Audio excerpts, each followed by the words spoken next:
হুম। তুমি না বলছো মিথ্যা কথা বলা ভালো না, আল্লাহ মহা পাপ দেয়। মিথ্যা কথা বললে আল্লাহ গুনাহ দেয়। হ্যাঁ বলছিলাম তো, তো কি হয়েছে? এই তো একটা মিথ্যা কথা বলছো। কি মিথ্যা কথা বললাম? তখন না বলছিলা তোমার কাছে টাকা নাই, তাইলে এটা টাকা, এটা তাইলে কেমনে না দিলা তোমার হাতে? টাকা আসলো কেমনে?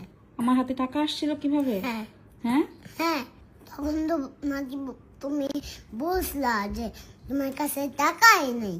হ্যাঁ তখন বলছিলাম টাকা নাই। হ্যাঁ মানে এটা কিনে দিছি কেমনে? হ্যাঁ, চারা কিভাবে কিনে দিছো? টাকা ছাড়া কিভাবে কিনে দিছি? হ্যাঁ তো এটা আমি মিথ্যা কথা বলছি? হ্যাঁ হ্যাঁ হ্যাঁ, আল্লাহ তো তোমাকেও গুনাহ দিবে, আল্লাহ তো তোমাকে মহা পাপ দিবে। আল্লাহ আমাকে মহাপাপ দিবে? হ্যাঁ, কেন? তুমি যে মিথ্যা কথা বলো এই জন্য। আমি মিথ্যা কথা বলি? হ্যাঁ আরে বাবা, এখন মানে পোলা পাইন রে কোনো কিছু বললা সারা যায় না। আসলে তখন আমার কাছে খুব গাড়ি গাড়ি করতেছিল, গাড়ি চকলেট, আমার যাইতে ইচ্ছা করতেছিল না। তাই আমি বলছি আমার কাছে টাকা নাই। এরপরে বের হয়েছি, বের হয়ে হচ্ছে যে এটা পরে কিনে আনছি।